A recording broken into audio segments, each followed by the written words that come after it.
Okay, I know I have a lot of favorites, but this is really a favorite, okay? A favorite.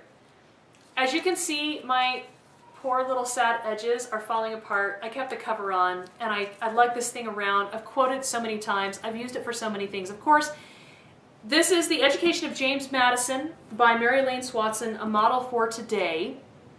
And I'm all about education, so obviously I'm in love with it. But she has done extensive research, and the thing that is so cool, I mean, I just opened up to this random page. Look at this. 2/3 of the text on this page or more is quote. This thing gives you, I mean, she is not going to tell you anything unless she backs it up from the writings of this generation, of James Madison and his generation. And it's specifically focused on how James Madison was educated and why that made such a difference for him and for the nation as the father of the Constitution.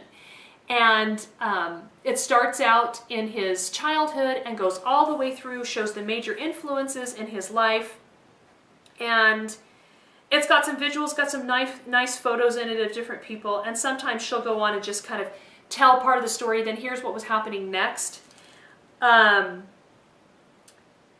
then she'll talk about the key people and highlight, this one is Liberty and Learning. And there's all these subtitles that are super helpful for understanding. And then he learned about this, and he learned about this, and he learned about this. And here's another big long quote from somebody that was talking about the thing that he was learning about. Now, this might not be a book that you want to read cover to cover because you're just not that interested in education. But I'll tell you, for the first section of it, it is very worth owning and looking through.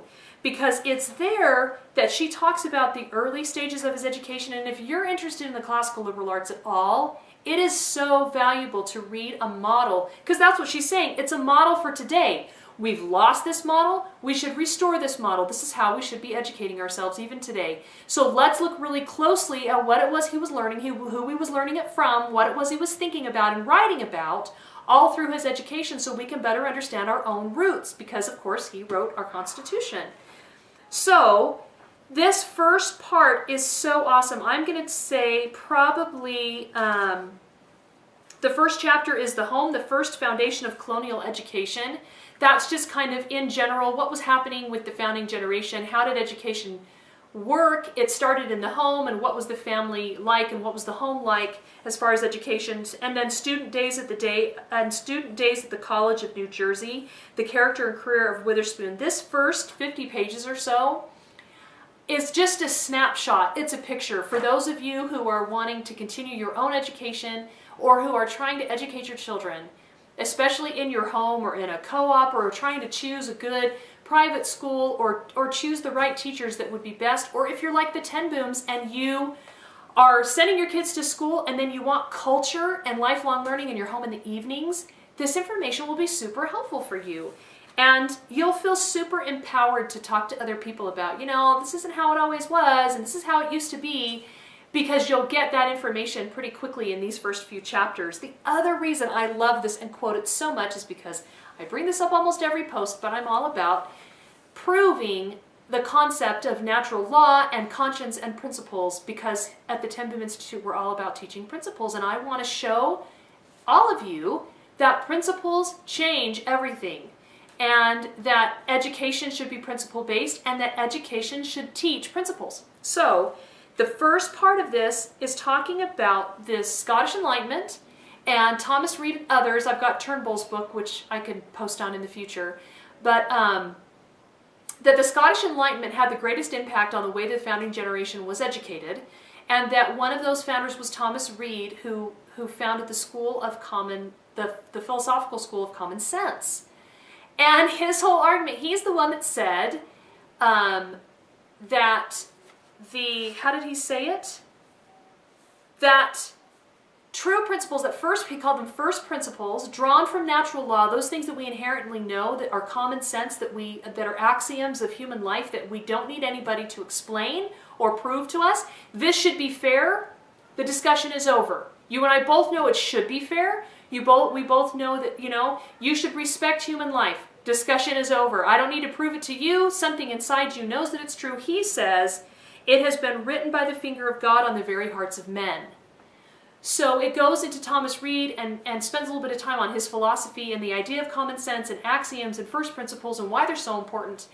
And so valuable as you begin this journey for yourself and your family or your students in gaining an education that will liberate you through the obtaining and application of true principles.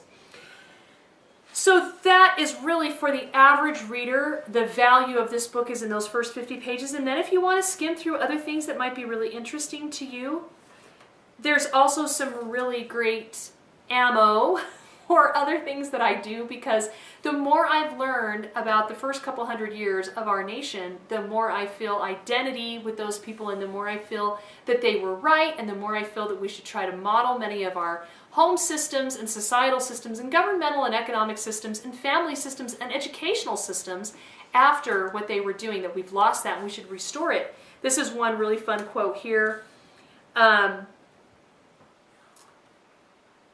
This desire to have a good private library is typical of the period. Learning was expected to go on throughout one's life, and the main tool in this ongoing self-education was a library. And that is true. You read founder after founder, and they're all talking about, what books should I own? What books do I need to buy? What would you know, the Skipwith letter to Thomas Jefferson, and the writings of John Adams and his son, and these, Jefferson and Madison were all, and it was the commonplace man too. That's why Benjamin Franklin's book clubs took off. And they formed a library, and it changed everything for their society, because reading makes a certain, reading the right stuff in the right way is what builds character and changes your heart and changes your approach to life. And so these were people that loved to learn and felt that they should learn all their lives, which of course I totally believe. We have a mind, we ought to use it. Just saying. So this is The Education of James Madison by Mary-Elaine Swanson. She calls it a model for today, and I am right there with her in believing that many of the things that were done in this time and much of the education of James Madison should be duplicated as closely as possible if we want to produce men and women of that caliber. So enjoy it, and we will see you next time.